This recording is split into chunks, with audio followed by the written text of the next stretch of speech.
Hello everyone, my name is Taylor from Market Car, and today I'm going to show you why you need to buy a BMW X4 right now. And I'm also going to show you 7 things that you should look out for when buying one. This right here is my mom's 2015 BMW X4 20D xDrive. She's had it for 4 years now and she loves it. I love it too, which is exactly why I want to show you why you should get one as well, so that you can be as happy with your car as my mom is with hers. As always, we're going to go through the reasons from worst to best, and with that being said, let's move on to reason 26 is this car's aggressive styling. Even though this car is supposed to be a baby X6, I think it looks just as mean, if not a bit meaner, than its bigger brother. Right here on the front of the car, you've got so many aggressive lines from the hood to the bumper to this huge, but not too huge, kidney grille. Even on the side of this car, you've got really sharp lines right here on the door as well as on the side skirts, and even right here on the quarter panel. And the aggressive styling continues here on the back, where you've got this almost spoiler-like rear hatch and what seems to be about 1 million sharp lines going in pretty much every direction. Reason 25, it's a hatchback. The hatch on this car is electronically openable on all models. It's standard, and of course you can open it right from the key and close it as well. 24, it's got a hidden storage compartment. Right here underneath the driver's footwell, you've got this little storage compartment where you can keep all your documents, parking tickets, whatever you want to keep hidden from other people that drive your X4. Reason 23 are the xDrive gauges. Because this car is an X model and it's supposed to be an off-roader, BMW gives you this xDrive status in the infotainment. In here you can see your compass heading, you can see your pitch and yaw angles and percentage inclines. It reminds me of the little compass that you get in the Porsche Taycan Cross Turismo, where it shows you which direction you're going, as if you're ever going to use that. The 7th thing to keep in mind when buying one of these is that there was no M model. Unlike in the new generation of the X4 where you've got the X4M, in this generation the most powerful model that you could get was the X4 M40i with 355 horsepower. Now that's still pretty powerful, especially for a car of this size, but if you want more power, you're going to have to step up to the X6M of this generation, which had a V8 with 567 horsepower. Reason 22 is xDrive. Now, unlike in the BMW X3, of which this is a coupe model, all of these cars came standard with xDrive, which is BMW's 4-wheel drive system. It's really nice having xDrive in this car because it keeps it really planted, especially in bad driving conditions like mud, snow, or rain. Reason 21 is keyless start. Unlike previous BMW models, you don't actually need to put the key anywhere. All you need to do is have it in the car, put your foot on the brake, and then you can start it with the start-stop button.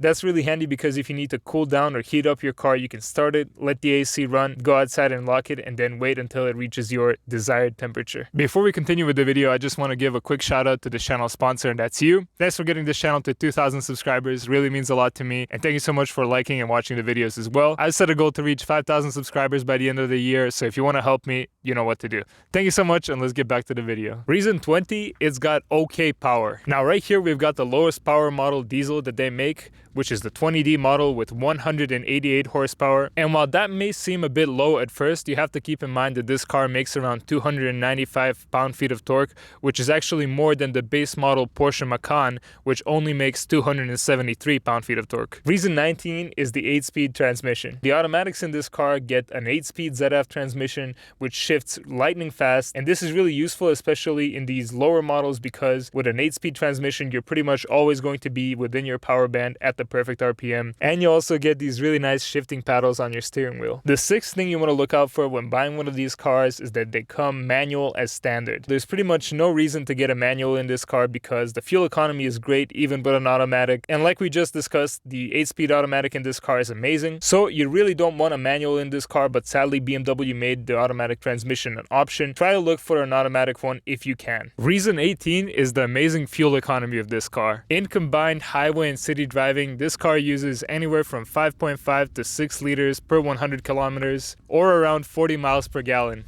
Now for an SUV, that's pretty amazing, especially when you compare it to the X5 that I reviewed a couple of days ago, which gets around 12 liters per 100 kilometers or around 20 miles per gallon. Reason 17 is the touch selector in the infotainment. In the infotainment of this car, you get these 8 shortcut buttons right here, which are actually capacitive touch. In order to see what the shortcut does, you just put your finger over them and it shows you even without pressing them. And then you press them to confirm going to that radio station. And what's really nice about these buttons is that they're individually programmable usable. You can program one to bring up the music from your phone, and you can program the other to turn off the display completely. Reason 16 is the super light steering of this car. The steering in this car is really well done. You can basically move the steering wheel even when it's parked with one finger. It's so light, and when you put the car into sport mode, the steering actually tightens up and it makes it feel a lot more connected to the wheels. The fifth thing you want to look out for when buying one of these is that keyless entry doesn't come as standard. Now, as I've said earlier, you can start this car without the key. That feature comes standard on all models, but sadly the comfort access on this car was an option, and it's a really rare option. That's kind of a bummer because even though you can start the car without the key, you're still gonna have to take it out of your pocket to unlock the car. Reason 15 is the interior quality. I really have to say that BMW did a great job designing this interior, and I can see why they copied it from the X3 into the X4. Everything here is really nicely built, and there's so many different materials. You've got leather on the steering wheel, you've got aluminum right here on the center console and a bit on the dashboard. You've got these leather armrests both in the center and on the side. You've got this AC vent portion made out of this piano black plastic, and you've even got some see-through plastic right here on the drive mode selector. It's a simple interior, there are no gimmicks, but it's really solidly built. Reason 14 are the LED fog lights. Now, the fog lights in this car are supposed to be LED as standard. Sadly, this car has some aftermarket fog lights, but I think it's really nice to have them because the newest X4 doesn't even get fog lights. And it's really nice to see that BMW included at least something LED as standard. Number 13 is the acceleration. Now, for the lowest power model, the 20D, you can expect an acceleration figure from 0 to 60 in around 8 seconds, but the most powerful model, the M40i, does it in around 4.9 seconds,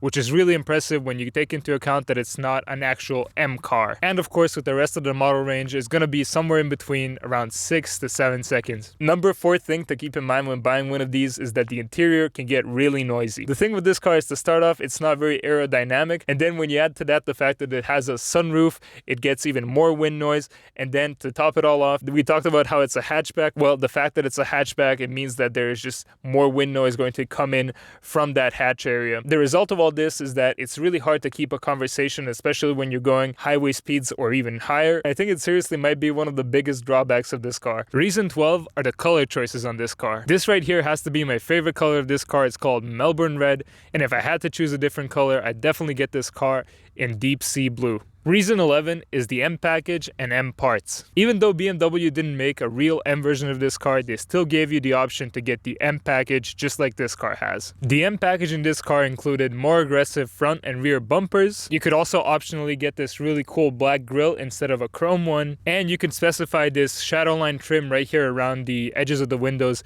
instead of the chrome one that comes in standard. Reason 10 is the range. This car comes with a 67-liter fuel tank capacity, and when you combine that with the amazing fuel economy that this car gets, you can expect to get somewhere around 1,300 kilometers or 800 miles of range on a single tank. The third thing you want to keep in mind when buying one of these is the low top speed. Now, this mainly refers to the 2-liter models of this car. The thing is, the top speed is rated somewhere around 200 kilometers an hour, but personally I couldn't get this car to go over 190 kilometers an hour, which really is a shame if you need to go somewhere fast, or for example if you're in Germany and you're used to driving 240 on the Autobahn. It's just the reality of these slower displacement cars that they're not going to be able to reach those top speeds. Reason 9 is the brake light flashing. Now, not only is this a really cool feature, but it's a feature that could save your life. If you're going at a really high speed and you do an emergency brake, the brake lights will actually flash to let the drivers behind you know that you're braking really hard and they need to brake hard as well. Now let me attempt to demonstrate this feature for you. As you saw right there, after hard braking, it also turns on the hazards for you automatically. Reason number 8 is Bluetooth. This car, even in its most basic configuration, has Bluetooth, which means that you can connect up to 4 devices to play music from. It's really nice to have that feature even in the poverty spec, and it's also really nice to know which song you're listening to. Reason 7 is the practicality. Even though you might not expect it, in the back there's actually a lot of space. You can see right now I'm sitting behind myself as I would be driving, and I still have at least some leg room, and I still have a bit of headroom as well. I'm around 195 centimeters, 6'4". The middle seat is sadly not that usable because there's a hump in the floor and it's also a bit raised up. Fun fact, I've actually lived out of this car for around 3 weeks, so it's actually big enough that you can sleep in the back seat for quite some time. And the practicality actually extends into the trunk. Despite this being a coupe, there's actually a lot of space in the rear, especially when you drop the seats like this, and you can even remove this shelf in the middle.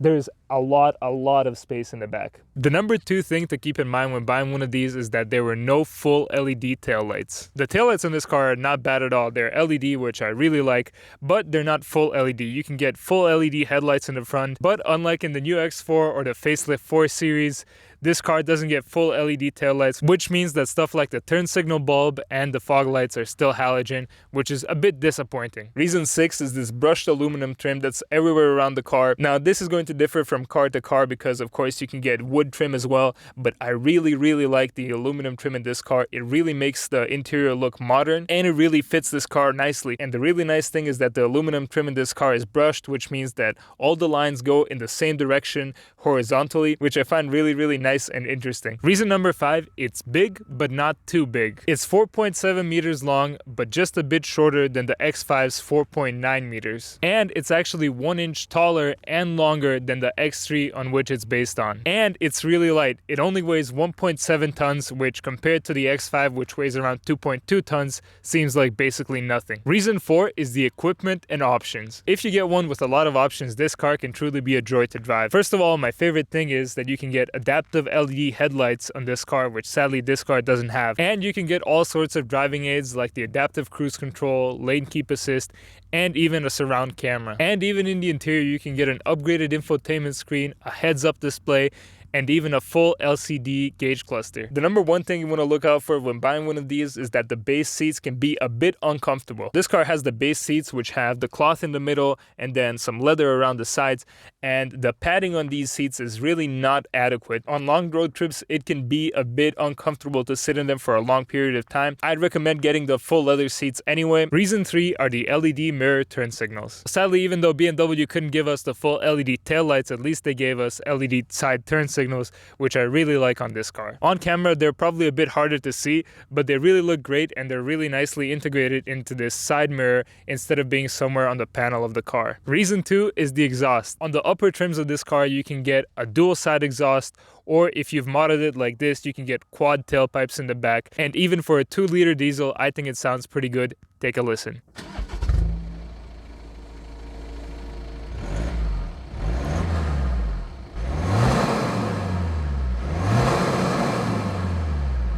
I think that sounds pretty great, and I'm always amazed how BMW manages to make even their lower displacement models sound that good. Okay, now the number 1 reason why you'd want to buy an F26 BMW X4 is how planted it feels when you're driving it. I'm going to put the car into Sport Plus mode right here, and man, this thing just flies off. And not only does it fly off, but it's almost like there's like a magnet that's pulling you to the ground because it's more than super glued to the floor. It's so planted, and the suspension is so comfy when you're driving in it. The driving characteristics of this car, because it's a coupe, are so much better than any SUV. There's like no body roll. It's so fun. So those were my reasons to buy an F26 BMW X4. I hope you've enjoyed watching this video as much as I did making it. Thank you so much for watching, and I'll see you next time. Bye.